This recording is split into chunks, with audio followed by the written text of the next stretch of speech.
ברוכים הבאים לשפם של מונליזה, מסע בתולדות האומנות. איזה כיף שאתם איתנו. ואנחנו בפרק הראשון נדבר על מהפכה, אחת המהפכות החשובות ביותר בתולדות האומנות. בואו נתחיל.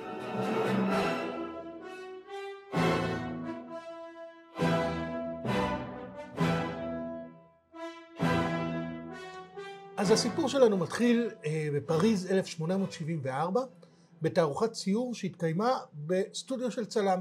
ואולי זה סימבולי שהפרק שלנו היום מתחיל, אמנם מדבר על ציור, אבל מתחיל בסטודיו של צלם. נכון, אבל לא נשכח. באותו שנה התקיימו שתי תערוכות. האחת, התערוכה המסורתית של האקדמיה, הסלון של אומנות של פריז. מוסד מפואר מאוד, מוכר בכל אירופה, זה היה האירוע התרבותי החשוב ביותר. אל תשכח שלא היו מוזיאונים. איפה התקיים האירוע? איפה התקיים הסלון? הוא התקיים בארמון הלובר, שעוד לא היה מוזיאון, אבל ששם התקיים. וזה היה אירוע שהתקיים לאורך זמן? כן, 200 שנה. 200 שנה כל שנה, שנתיים, אז האומנים הציגו שם. אבל לא כל האומנים, ופה הנקודה שלנו. לא כל האומנים התקבלו. בכל מקרה אנחנו לא הולכים לדבר על התערוכה של הסלון. נכון. אנחנו הולכים לדבר על תערוכה מעניינת הרבה יותר. אז אנחנו מדברים על 31 ציירים ופסלים, והם היו ציירים שוברי מוסכמות. נכון, ובגלל זה, העבודה של הסלון דחה אותם. אז הם החליטו להקים תערוכה של עצמם. והיו צריכים למצוא מקום. דגה, שהוא היה אחד המובילים בקבוצה, מצא מקום מושלם. הסטודיו הישן של הצלם נדר. נדר, זה הכינוי שלו שהחברים הדביקו לו. השם שלו, ואני מקווה שאני הוגה את זה נכון, היה גספר פליקס טורנשון, שם צרפתי. הוא היה קריקטוריסט, הוא היה צלם חשוב, והוא עשה גם כדורים פורחים, והיה בעצם אחד הראשונים שהעלה מצלמה לגובה. היום אנחנו מכירים את זה ברחפנים, בכל מקום יש רחפנים. הוא היה אחד הראשונים שהעלה מצלמה לכדור פורח. נכון, יש אפילו הרבה ציורים עליו על כדור פורח. אז המקום היה ממש מושלם. 2 קומות, 7-8 חדרים, בחלונות מאוד גדולים, שנתנו לאור הטבעי, האור של השמש, להיכנס ולהאיר את התערוכה. אבל מעניין שהתערוכה לא הייתה פתוחה רק ביום, אלא גם בערב. איך? בעזרת תאורת גז, שבאותה תקופה זה לא היה משהו פשוט. היה גם עוד המצאה משמעותי, שזה היה המעלית. הייתה מעלית שחיברה בין 2 הקומות.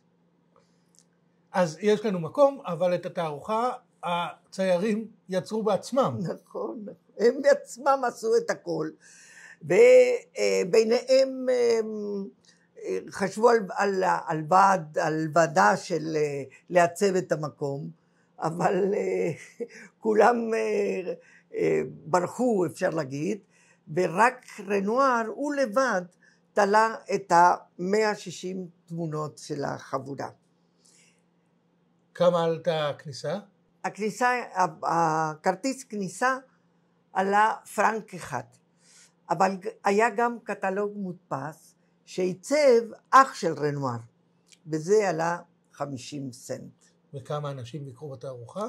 ביקרו 3,500 אנשים, שאם אנחנו חושבים מה זה היה, זה די הרבה. זה לא מעט, אבל כמה, לא מעט. בשביל ההשוואה, כמה היו מבקרים בסלון? טוב, בסלון היו מבקרים 100,000, אבל כמו שדיברנו, זה היה האירוע התרבותי של השנה. ובין המבקרים היו גם מבקרי אומנות. מבקרי אומנות. מה הם אמרו, גם המבקרים וגם הקהל? וגם הקהל. אפשר לסכם במילה אחת. הם אמרו זוועה. וזלזלו. הם היו מזועזעים. בדיוק. אז הנה אחת העדויות שכתב אחד המבקרים בעיתון. הוא כתב ככה, אני מצטט. התערוכה היא אסון, מוצגות בה כביכול תמונות. אני נכנס לשם ועיניי רואות משהו היום. 5 או 6 מטורפים. ואני מדלג קצת, ראיתי אנשים מתנודדים מצחוק, אבל ליבי שלי שתת דם. אלה כביכול אומנים, הם קוראים לעצמם מהפכנים. לוקחים חתיכת בד, צבע ומכחול וחותמים. היום אני צוחקת שאני שוב קוראת את הביקורת הזאת בעיתון. אז היום אני צוחקת, אבל צריך להבין מה היה רוח הדברים. כן, אפילו הזהירו מבקרים, היו מבקרים שהזהירו חולי לב ונשים בהיריון לא להגיע לתערוכה. אז למה בעצם? מה היה כל כך מזעזע? אז צריך להבין מה הייתה האומנות עד אז. אז האומנות הייתה ציורים מדויקים. אנחנו בתקופה הנאו-קלאסית. נכון, הנאו-קלאסיקה. הציורים היו מדויקים. הנושאים היו נושאים מאוד רלוונטיים, אפים, מלחמות, מעשי גבורה, הרצה לבני המלוכה או לגיבורים של המקום. בוא ניקח כמה דוגמאות? כן. בוא נראה כמה דוגמאות. אז אנחנו נציג דוגמאות של צ'אק לואי דווי, שהיה אומן מאוד גדול, והוא הציג בכל תערוכה, אבל קודם, לא... הוא חי 80 שנה לפני התקופה שאנחנו מדברים עליה. בדיוק. אבל הוא בעצם מראה בצורה מאוד טובה מה הסגנון של הסלון. כן, מה אנשים ציפו מהאומנות. אז הנה דוגמה ראשונה של ז'אק לואי דוד, אחד הציורים הכי מפורסמים שלו, שבועת האחים ההורטים, שמציג לנו סצנה גדולה מהחיים של האבא שמשביע את הילדים שלו, את הבנים שלו. מדבר פה על פטריוטיזם. על פטריוטיזם, שבועה להילחם על הקרבה עצמי. ולידם נשות המשפחה שהן מקוננות ובוכות, והכל מצויר בצורה מושלמת. התנוחה, הקומפוזיציה, הצבעים, התאורה, הכל מושלם, הכל נפלא. מעביר את המסר. כן, מרגש. בוא נראה עוד תמונה שלו. נראה של נפוליאון. נפוליאון על הסוס עומד על הרגליים האחוריות שלו, הרוח מעיפה את הגלימות של נפוליאון, הכל הירואי והרקע, הכל מרגש. והכל מצויר בצורה כל כך וירטואוזית וכל כך מדויקת, ואין, אנחנו לא רואים בכלל, לא משיכות מכחול, לא, הקומפוזיציה מושלמת ומחושבת טוב טוב טוב. אוקיי, עוד ציור אחרון של אותו צייר, ז'אק לואי דוד. שאני ציור ממש נפלא, שזה מות מרה. מרה היה אחד מהמובילים של המהפכה הצרפתית, הוא נרצח. הסיפור כאן פחות חשוב, אבל תראו... כן, אבל תשים לב למשהו. הוא היה יכול לצייר את מרה, זה רצח, רצחו אותו, כשהוא היה באמבטיה, כי היה לו איזה מחלת עור, אז הוא שעה הרבה שעות של היום בתוך אמבטיה, היה לו איזה משטח כזה, כמו שולחן כתיבה. ודקרו אותו מהגב. עכשיו, הוא היה יכול לצייר אותו כזה מקובץ, עם דם, אפילו מסכן מהרצח, אבל לא, הוא הירואי. וזה המסר שהוא רוצה לתת, וזה המסר בעצם שהיה משותף להרבה מאוד יצירות. זה היה הכיוון של האומנות. אז אלה הדוגמאות של צילומים, של ציורים שהיו בסלון. שהיו בסלון. אז זה היה הרוח של התקופה. אנחנו נדבר היום על אומנים ששברו את המוסכמות, אבל אי אפשר שלא להתפעל מהציורים הנפלאים של דוד, ואולי של עוד כמה. אולי נקדיש להם עוד פרק, אבל הפרק הזה עוסק באלה ששברו את המוסכמות. אז אנחנו מגיעים לתערוכה. לתערוכה. אז מגיעים לתערוכת אומנות.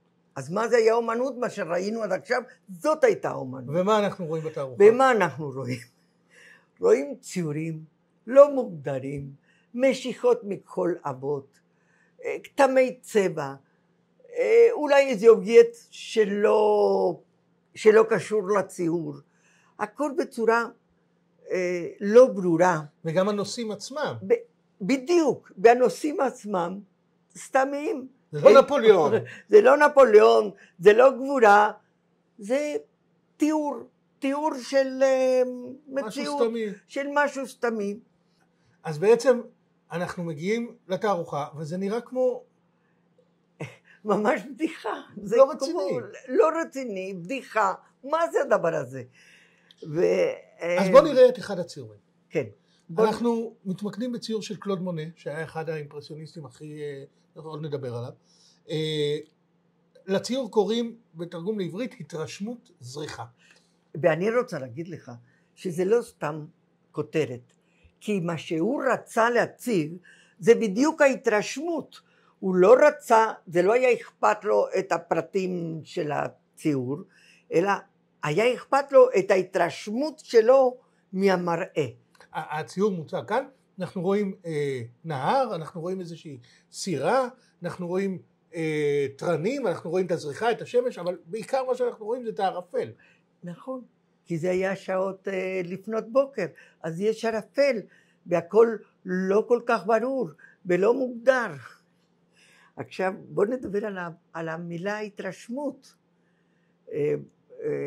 אתה יודע איך אומרים התרשמות בצרפתית? אימפרסיון או משהו בסגנון הזה. נכון, בספרדית זה אימפרסיון. ואז המבקר אומנות לרוי, שכמו כולם היו כל כך מזועזע, אז הוא בלעג, יותר מלעג, בזלזול, השתמש במילה הזאת אימפרסיון, והוא אמר האימפרסיוניסטים האלה. והמונח הזה התקבע. ואז יש לנו פה זרם חדש באמנות שנולד, האימפרסיוניזם.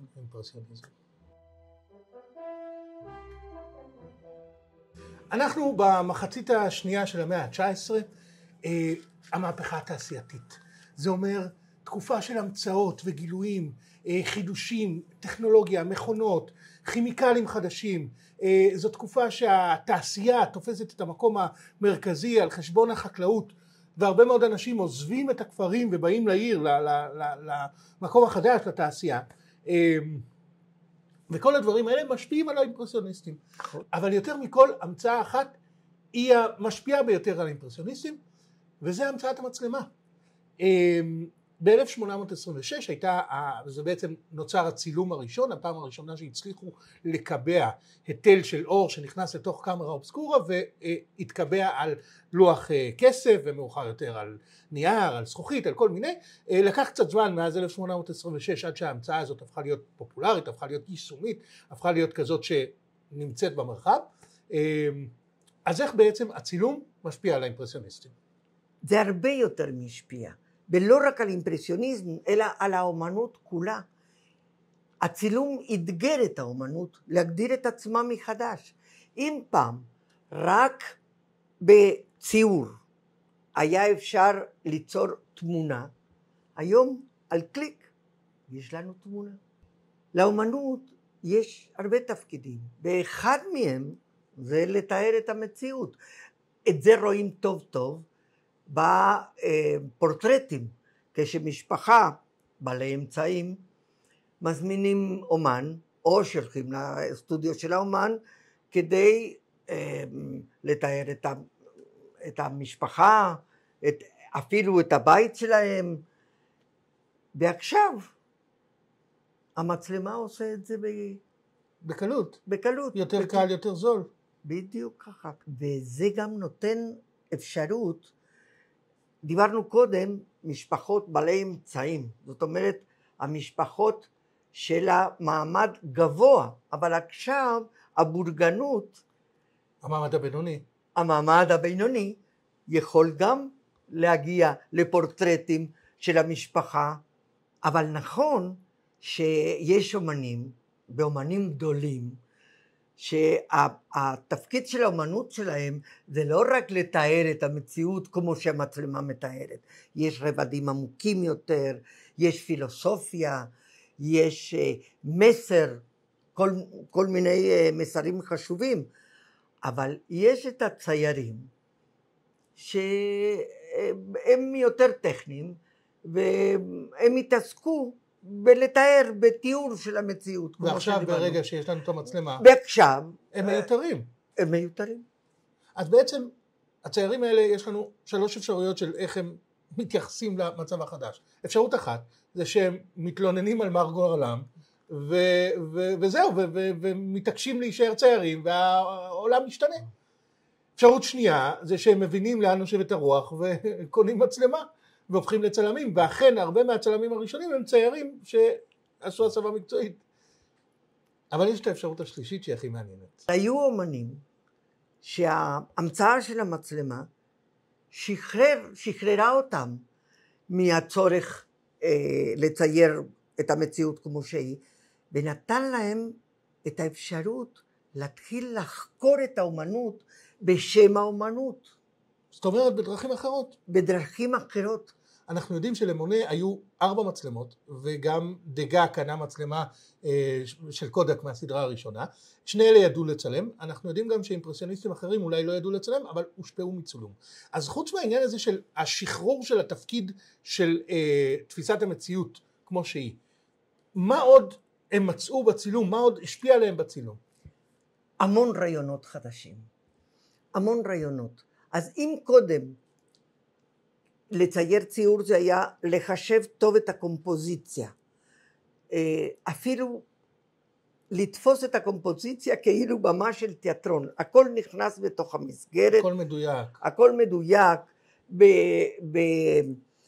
מחושב מאוד. אני מדברת עכשיו על הקומפוזיציה, ואז עם המצלמה אין כזה דבר, המצלמה תופסת פריים מהמציאות, ואז מה רואים? העולם לא תמיד מסודר לפי כן, מה שאנחנו רוצים. וזה רק חלק, ואז יש דברים שחתוכים, ופתאום יש דברים באמצע הציור שהם לא שייכים, כמו איזה עמוד. אז אנחנו נסתכל על תמונה כזאת, למשל ציור של דגה, מרוץ סוסים מ-1873, כן. ואנחנו רואים את הפרשים, והשמאלי פה נחתך בשולי התמונה, ואנחנו רואים, אנחנו לא רואים את הראש של הסוס וגם לא את הזרוע של הפרש. זה נראה כמו טעות. נכון, זה בקווי הקומפוזיציה. ולפני זה זה לא היה יכול להיות דבר כזה. זה לא היה עולה על הדעת דבר כזה.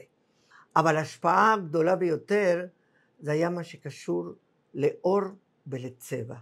זה לוקח אותנו אחורה ל-1810 בדוכסויות נסיכויות שהרכיבו את גרמניה, יוהאן וולפגנג פון גתה. גתה. הגתה שאנחנו מכירים? הגתה, כן, גתה, שהוא סופר ומחזאי ופילוסוף ועוד הרבה תארים, והוא כתב מחזות וכתב אפוסים ושירה ורומנים, ובין השאר יש ספר אחד שהוא קצת שונה ממה שרוב היצירה שלו, שנקרא תיאוריית הצבע. ובספר הזה הוא מתאר את הצבעים, את גלגל הצבעים שאנחנו מכירים היום, שכל מעצב גרפי וכל צייר וכל אומן משתמש, וכל צלם משתמש בצבעים האלה, את הצבעים המשלימים, צבעים נגדיים. הוא דיבר על צבעים חמים לעומת צבעים קרים ואיך זה משפיע עלינו פסיכולוגית, והוא דיבר גם על תעתועי ראייה, על זה שלפעמים אנחנו יכולים לראות כתם צהוב ולידו כתם כחול, ואם הם קטנים ואני מסתכל מרחוק, הם יכולים להתאחד לי ולראות כמו כתם ירוק אחד גדול. גם הוא ראה שאם יש לנו איזה אובייקט או כתם בצבע בהיר, ולידו צבע כהה, אז הבהיר הוא בולט יותר מאשר לידו עוד אחד גם בהיר. בעצם הוא ראה שהראייה שלנו היא ראייה רלטיבית והיא קשורה למה שנמצא ליד מה שאנחנו רואים. אז יש לי סיפור בשבילך. באותם שנים, בבית חרושת לשטיחי קיר, העובדים שהיו הורגים את השטיחים, שהורגים אותם לפי קרטון מצויר עם צבעים שהאומן צייר. אז הם בחרו את החוטים לפי הקרטון עם הצבעים. לפי התוכנית. כן, זה קרטון בגודל של השטיח. אז הם בחרו את החוטים ככה לפי הצבעים שהיה בשטיח. הרגו את השטיח, ושהשטיח מוכן, אז הצבעים הם לא הצבעים שהם בחרו. מה קורה פה? איזה תעלומה. אז באותה תקופה הייתה גם התפתחות של הטכנולוגיה של המדע האופטי. ואז גילו, מה שאתה מדבר, שצבע משפיע על צבע של ידו. מקרין הקרנה לפעמים, תלוי גם איזה אור נופל עליו.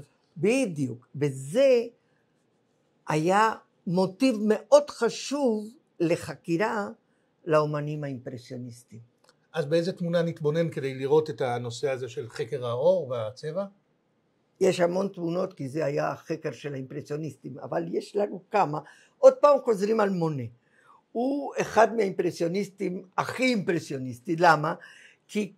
כי לאורך כל הדרך הוא חקר וחקר וחקר את הוא צייר את אותו הציור שוב ושוב ושוב. ושוב, כי הוא חוקר את ההשפעה של הצבע, של האור. אפשר קצת להגיד שיותר חשוב לו לצייר את ההשפעה של הצבע מאשר האובייקטים שהוא מצייר. בדיוק זה ככה. בכלל לא אכפת לו איזה אובייקטים. בדיוק ככה, בכלל לא אכפת לו אובייקט. יש לו איזו סדרה ענקית של ערימת חציר. של ערימת חציר, שהוא מצייר פעם ועוד פעם ועוד פעם, לא נדבר על הקתדרלה של רואן. אנחנו כן נדבר, תכף. טוב, תכף. אבל עכשיו, כדי לראות את זה טוב, בואו נראה את אחת מהסדרה, תמונה של אישה עם סמלה לבנה, כי על הסמלה לבנה נראית טוב טוב. אז אישה בסמלה לבנה, מחזיקה שבשייה בשדה. מה אנחנו רואים בעצם? אם אתה שואל מישהו מה אתה רואה, אז הוא יגיד לך אישה בסמלה לבנה. אבל אם אתה מסתכל על הסמלה, איפה הלבן? אין לבן מוחלט פה. יש המון כתמים של צבעים. ורוד, כחול. אז אנחנו רואים, כמו שאמרת, כחול, ורוד, ירוק, שהם מוקרנים מהסביבה. תסתכל על הקרקע, את הדשא, את הפרחים. אולי הכי בולט זה בשמשייה. את הירוק של השמשייה נופל על הסמלה שלה. אולי יש פה מקום לציין שגם השחור לא נמצא אצל האימפרסיוניסטים. יש רק אחד, לא חשוב, זה לא... נגיע אליו עוד מעט. כן, אבל כי השחור לא קיים בעצם. אז אנחנו... זה גם משהו שגתה אמר, שבעצם הצל הוא הצבע המשלים של האור. נכון. עכשיו, כשאנחנו מסתכלים, אנחנו גם מושפעים ממה שאנחנו יודעים, לא ממה שאנחנו רואים.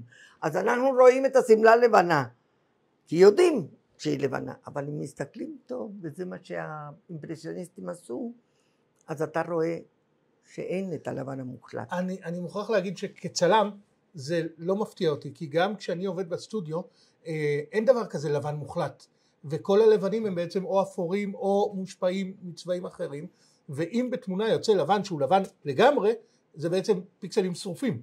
זה לא טבעי, הנה. וגם העין שלנו בעצם לא באמת רואה את זה. אז אולי אפשר להגיד משהו שהוא קצת מוזר, שהנאו-קלאסים הריאליסטים הם ציירו מה שאנחנו יודעים, והאימפרסיוניסטים הם באיזשהו אופן יותר ריאליסטים מהריאליסטים. נכון, יש הרבה שאומרים. כי בעצם הם מצלמים מה שהעין באמת רואה. נכון, נכון. יש כאלה שאומרים שהאימפרסיוניסטים יותר ריאליסטים מהריאליסטים. אז היו עוד כמה המצאות קטנות, טכניות, אולי אפילו בנאליות, בעיניים שלנו, של היום, של המאה ה-21, אבל הייתה להם השפעה על האימפרסיוניסטים, ואני מדבר בעיקר על שתי המצאות. אחד זה צבעים ושופרות, והשני זה קני ציור ניידים. כן, כן, אתה ממש צודק. אנחנו יכולים לחשוב שזה משהו בנאלי, אבל זה משהו מכריע. כי מה קרה לפני ההמצאה הזאת? אז האומנים היו צריכים להכין בעצמם את הצבעים. איך היו מכינים צבעים? וואו.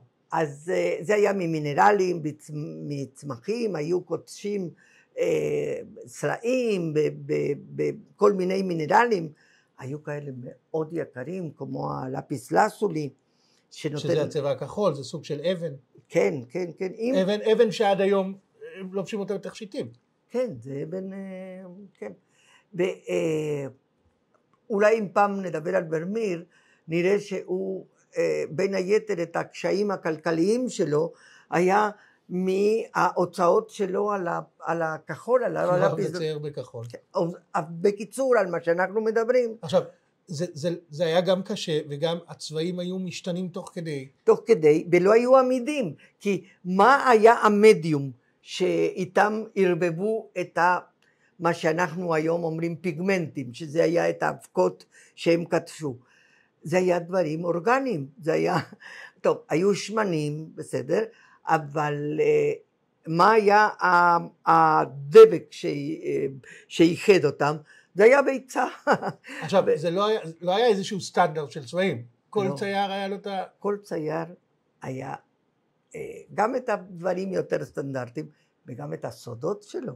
הצבעים הם היו מאוד מאוד חשובים.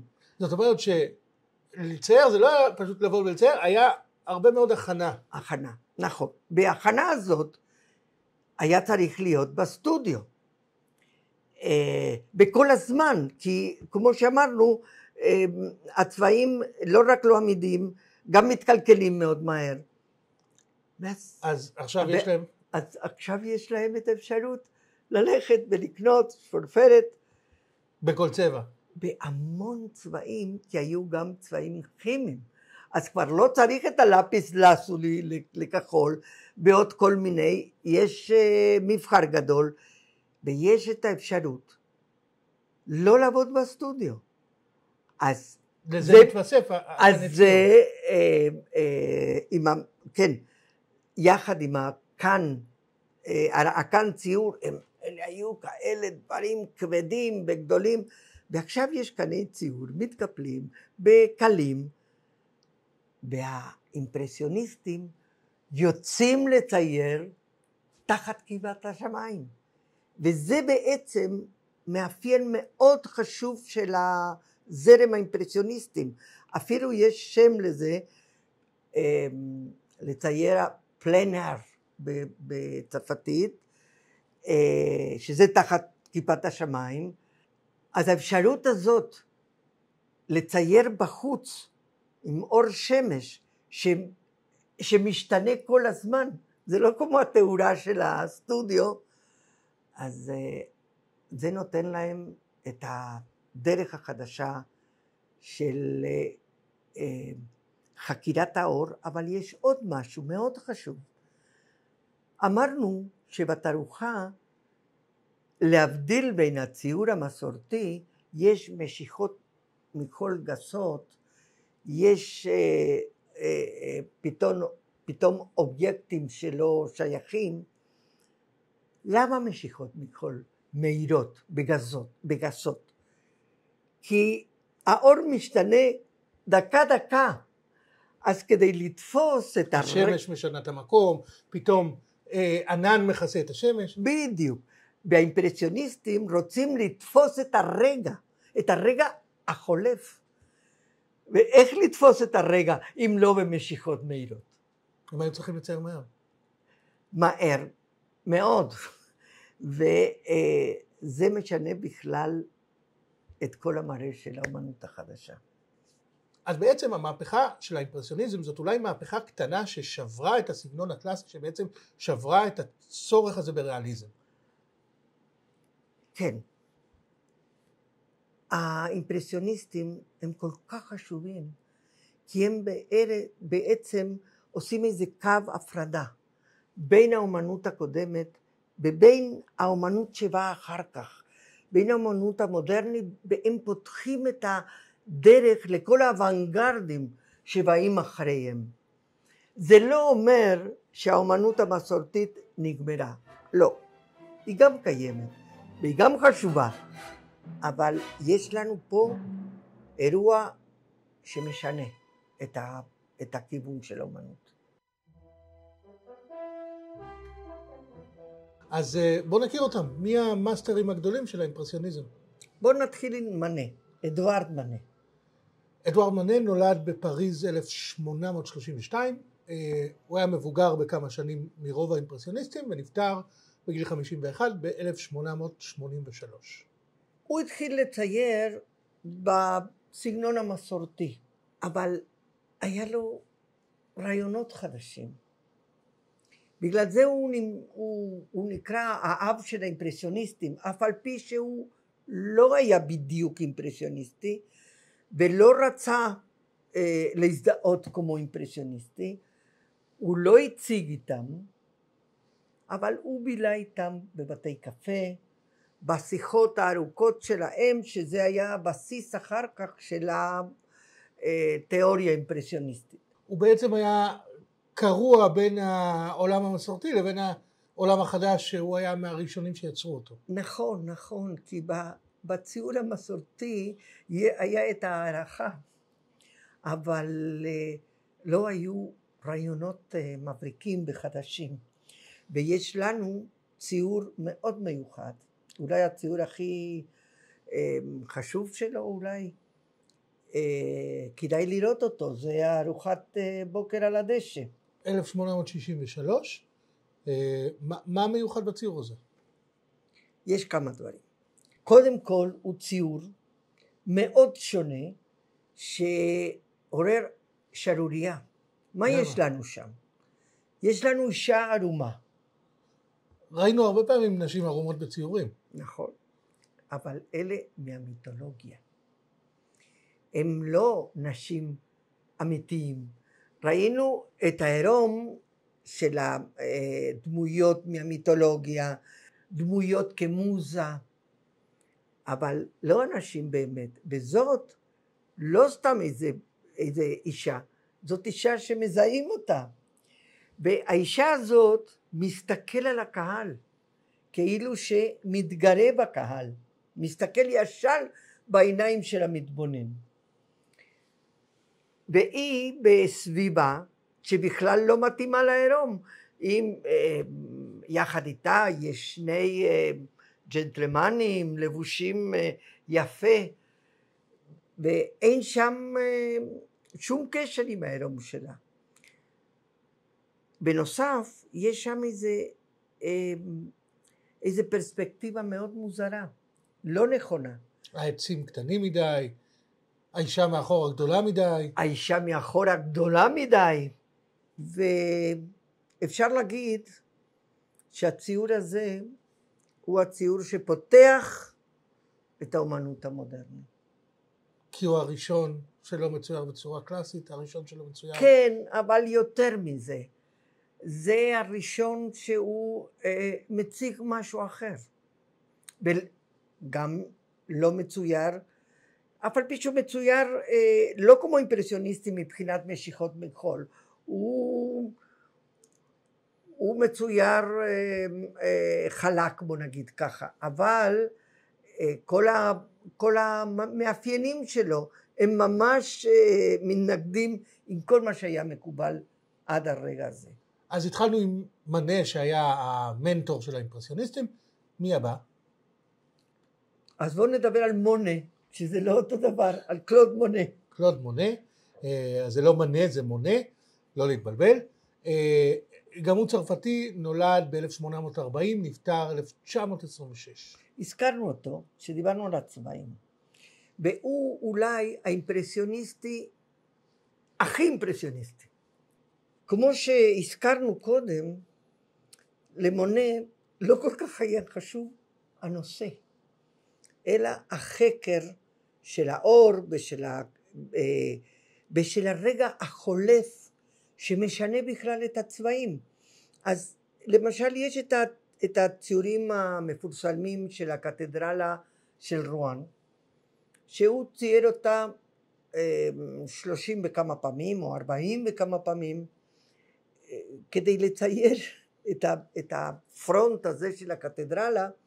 הוא שכר פינה בחדר הלבשה של איזה חנות יוקרתי של אופנה, והוא צייר בכמה קמבסים בו זמני כדי לתפוס את הרגע. אז הוא היה מצייר בכל הקמבסים בו זמני, אחד אחרי השני, לפי השינוי של האור. ומה שמאוד מעניין פה, זה מוכיח שאם אתה עומד שם מול הקתדרלה, אז אתה רואה איזה צבע יש לקתדרלה, איזה צבע זה החזית. אבל לפי איך שהאור פוגע בחזית, אז הצבע משתנה, אנחנו רואים את זה אחרת. יש את הסיפור שהוא הקים סטודיו על סירה. זה גם. כן, הוא הקים סטודיו על סירה, הוא עבר בסן עם הסירה, בסירה היה לו את כל הדברים שלו, גם איזה סוכה כזאת, לשבת וזה, שם הוא היה מצייר מה שהוא רואה בגדות. ומה הוא רואה? זה רואה את האנשים השמחים, המבלים יפה של הבל אפוק. ויש איזה ציור מעניין שמאנה צייר אותו בסירה שלו. הציורים הכי מוכרים של מונה והכי מזוהים עם מונה זה הציורים של שושנת המים, הנימפאות המים. כמה כאלה הוא צייר? הוא צייר מאות ציורים. הוא צייר בכלל כמה סדרות, כמו שדיברנו כרגע על הקתדרלה או על האישה לבנה קודם, היו גם את ערימות השחת, והוא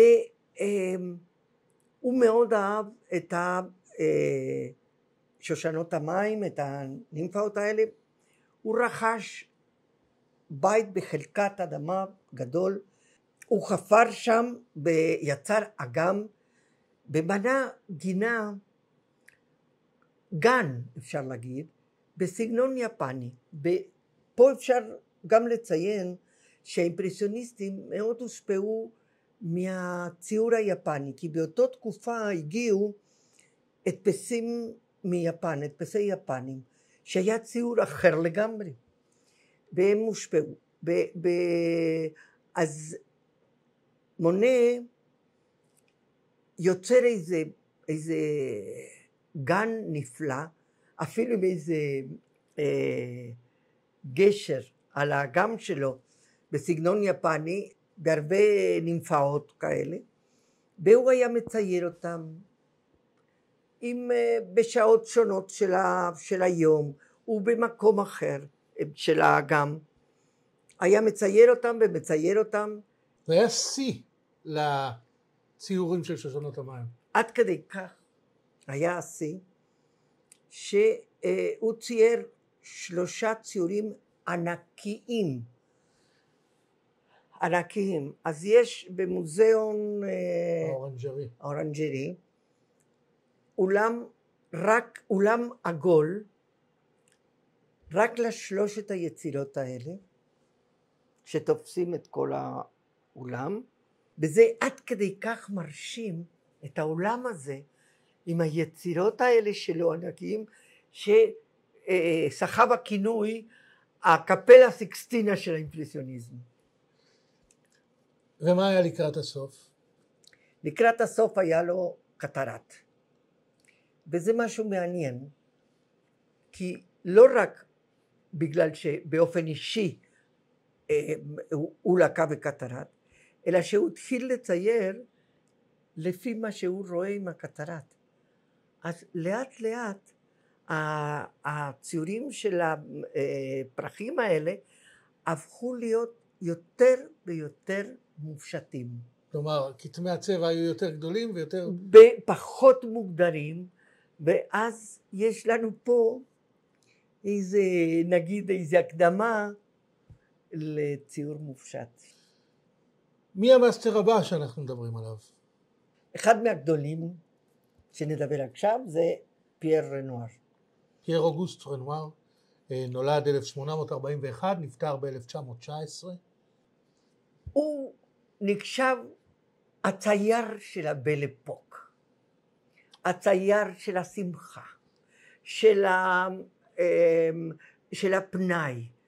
מה זה בעצם הבל אפוק? הבל אפוק זו תקופה, העידן היפה, התקופה היפה בצרפת, שהתחילה בעצם ב-1871 עם המלחמה נגד פרוסיה, נגד אוטו פון ביסמרק, שאיחד את נסיכויות גרמניה, בעצם איחד אותם נגד צרפת, מצא סיבה טובה לאחד את הנסיכויות הגרמניות. צרפת של נפוליאון השלישי, לא נפוליאון בונפרטה, נפוליאון השלישי מפסידה באותה מלחמה, אבל אחר כך התחילה תקופה של פריחה ושגשוג כלכלי, חברתי, טכנולוגי. זה בעצם, זה נחשב לגל השני של המהפכה התעשייתית עם המצאות חשובות כמו המכונית והמטוס והקולנוע והטלפון והאומנות שפרחה והאימפרסיוניסטים שיותר ויותר תפסו מקום מכובד בעולם של האומנות. התקופה הזאת, הבל אפוק, מסתיים למעשה כשזרמים רעים רכשו מתחת לפני הקרקע, וב-1914 פורצת המלחמה הגדולה ביותר שידע העולם עד אז, מלחמת העולם הראשונה. אבל בין התקופות האלה, בין מלחמת פרוסיה לבין מלחמת העולם הראשונה, זאת בעצם התקופה היפה, הבל אפוק. וזאת התקופה שהבורגנות מתחזקת, ואז יש ערכים אחרים. ואז אם קודם ראינו את ערכים של גבורה ופטריוטיזם, יש לנו פה גישה ליופי ולפנאי ולחיים יפים. רנואר הוא בעצמו היה בן אדם שמח ועליז, ואהב את היופי ואת הפנאי. אז בוא נראה את אחד הציורים שהכי מאפיינים את התקופה. כן, כן, ציור באמת שמאפיין מכמה רבדים. אז בוא נראה את נשף במולים של הגלט. נשף במולן של הגלט, אנחנו רואים מסיבה. כן, אנשים שמחים, רוקדים, אוכלים, שותים, בלי דאגות. בקדמת הציור, את האנשים שאנחנו רואים, אנחנו מזהים אותם, הם אנשים אמיתיים. עכשיו, הציור מספר לנו גם על הרוח התקופה, אבל גם מבחינת הזרם האימפרסיוניסטי, אנחנו רואים את המשחק של האור. את הנקודות האלה שמרצדות, את הקרני אור שחודרים בדיוק, בין הענפים של העצים. בין ענפים, כל מה שדיברנו על ההשתתפות של האור, על הבגדים ועל אנשים, אנחנו רואים את כל זה בציור הזה. איפה התחיל רנואר? רנואר התחיל בגיל מוקדם, בגיל ההתבגרות שלו, התחיל לצייר במפעל של פורצלן, של אחים לוי, אז הוא צייר על הפורצלן, והכלים שהלכו לבית מלוכה, היה להם את הציור של המלכה, והוא צייר כל כך טוב, שזכה בכינוי מר רובנס. על שם הצייר ההולנדי. ההולנדי המפורסם רובנס, כן. אז הוא צייר שם הרבה שנים. איזה 5 שנים, עד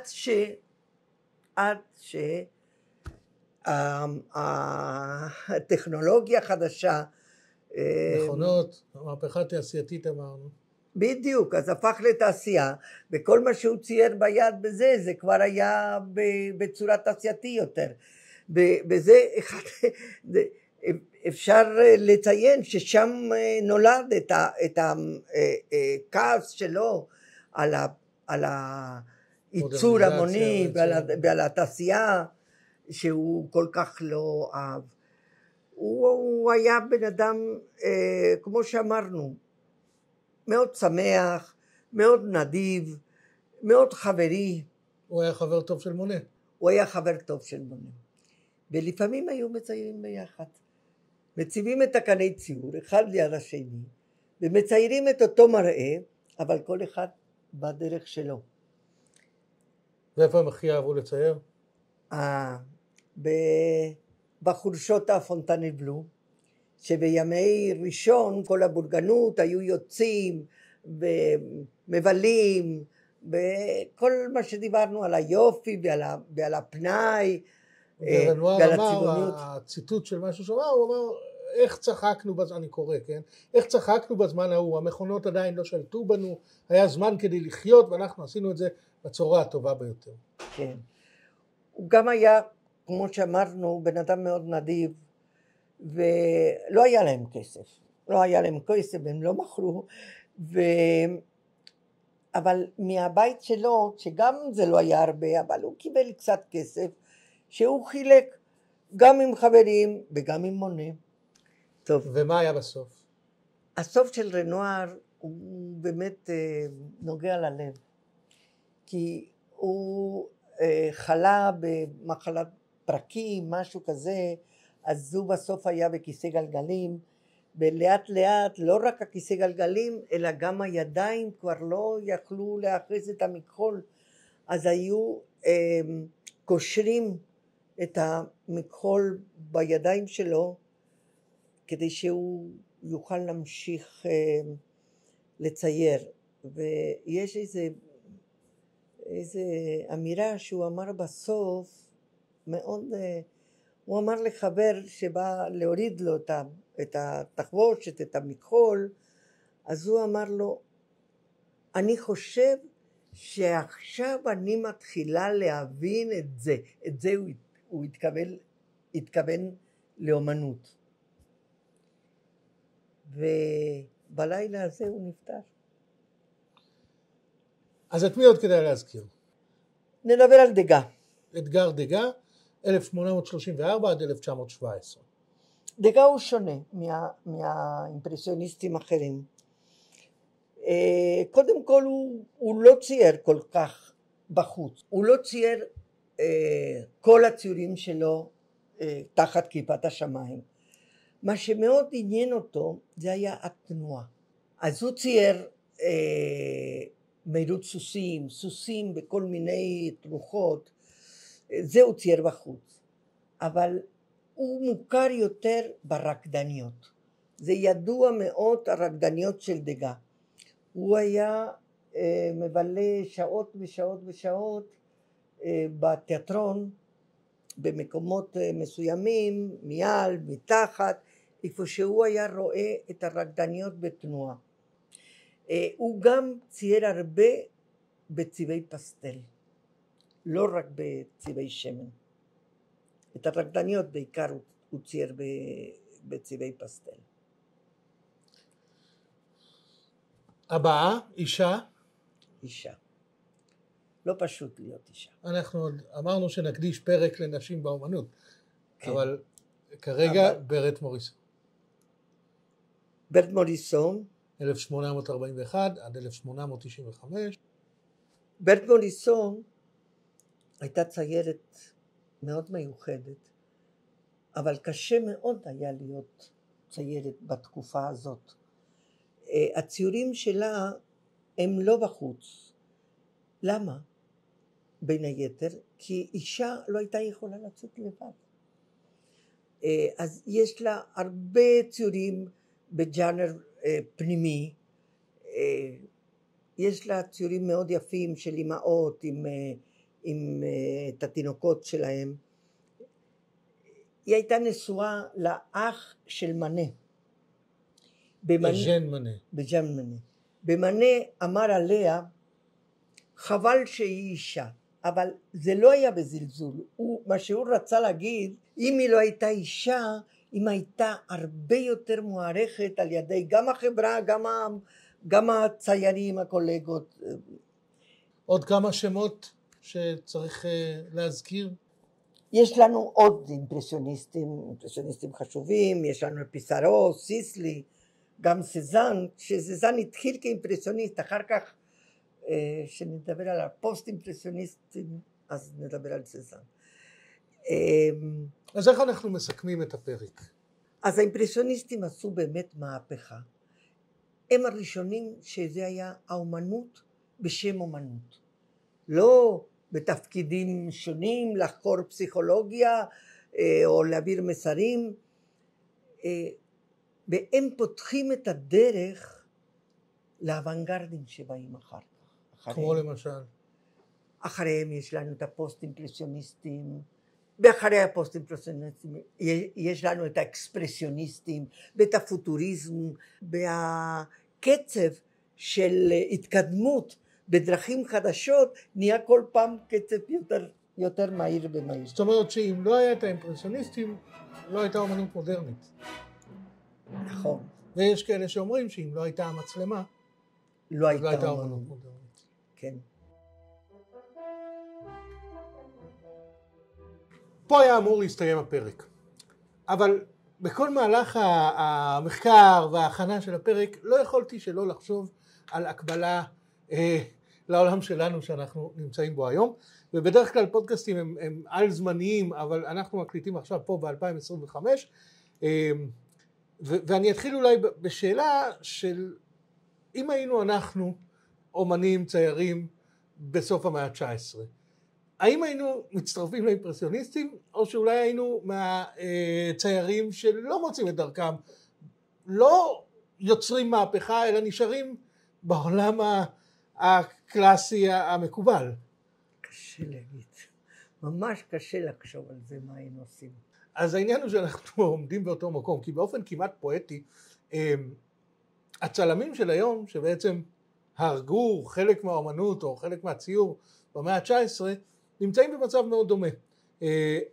אצלי בסטודיו זה מאוד מאוד נוכח. היום אנחנו ב-2025 בעידן ה-AI, וה-AI נותן פתרונות קלים, AI, הבינה המלאכותית, פתרונות קלים שמחליפים את הצילום, מחליפים צילום מוצר, מחליפים צילום מסחרי. הבינה המלאכותית היא בעצם שלב אחד מאוד מאוד חשוב מהפכת המידע שעוברת על העולם. אנחנו, הדור שנולד בסוף שנות ה-70 וגדל בשנות ה-80, בעצם לפני שנות ה-90 ששם התחילה מהפכת המידע, בעצם הניצנים היו קודם, אבל הרגשנו את זה החל משנות ה-90, בעצם אנחנו האחרונים שזוכרים עולם אחר. היום הילדים או האנשים הקצת יותר מבוגרים שבני 30, 35 לא מכירים את העולם הזה. בכל מקרה אפשר, אני לא היסטוריון, אבל אני חושב שאפשר לשים את האצבע על כמה נקודות מפתח חשובות במהפכה הזאת. הראשון היה בכלל המצאת המחשב, וזה שהכל הפך להיות דיגיטלי, שזה התחיל בשנות ה-80, למרות שהמחשב שוב היה קיים קודם, אבל שנות ה-80, שנות ה-90 הוא הגיע לכל מקום, לכל בית, לכל מפעל, אחר כך היה לנו את המצאת האינטרנט, שהפכה את הכל למרושת, וכל מידע הפך להיות זמין לנו. ההמצאה הגדולה הבאה היא הסמארטפון ב-2007, אני חושב שב-2007, שהפך את הכל שנמצא אצלנו במחשב לשנמצא אצלנו ביד, ואז זה אפשר לנו להיות מחוברים להכל בכל רגע. ועכשיו השלב הרביעי ואולי הכי חשוב מכולם, שזה הבינה המלאכותית. והבינה המלאכותית משנה את העולם, ומי שעוד לא הבין שזה הולך לשנות את האנושות, אז אתה אמרת טוב, זה לא משנה את העולם, זה הולך לשנות את האנושות. זה הולך לשנות הכל, את הצורה שאנחנו חושבים, את החברה, את הכלכלה, הכל. אני יכול להעיד על זה שוב, אצלי בסטודיו, וזה איזושהי הקבלה למאה ה-19, שאנחנו הצלמים המסחריים, אלה שמצלמים מצלמים לחברות, מצלמים צילום מסחרי, צילום לטובת פרסומות, שהעבודה שלנו הולכת ונגמרת, ויותר ויותר מחליף אותנו ה-AI. ואז נשאלת השאלה, איך אנחנו מגיבים? כי אנחנו יכולים, כמו הציירים במאה ה-19, במין צדק פואטי כזה, אנחנו יכולים לבכות על מר גורלנו, ולהמשיך לצלם, ולהתעקש לצלם. אנחנו יכולים להפוך לאמני AI, שזה אפשרות לא רעה. והדבר הכי מעניין הוא שאולי, כמו שהציור מצא דרכים חדשות, אולי גם הצילום ימצא עכשיו דרכים חדשות. כי אם אנחנו משוחררים מהצורך להיות צלמים מסחריים לטובת פרסומות, אולי אנחנו יכולים למצוא דברים חדשים. מה? אין לי מושג.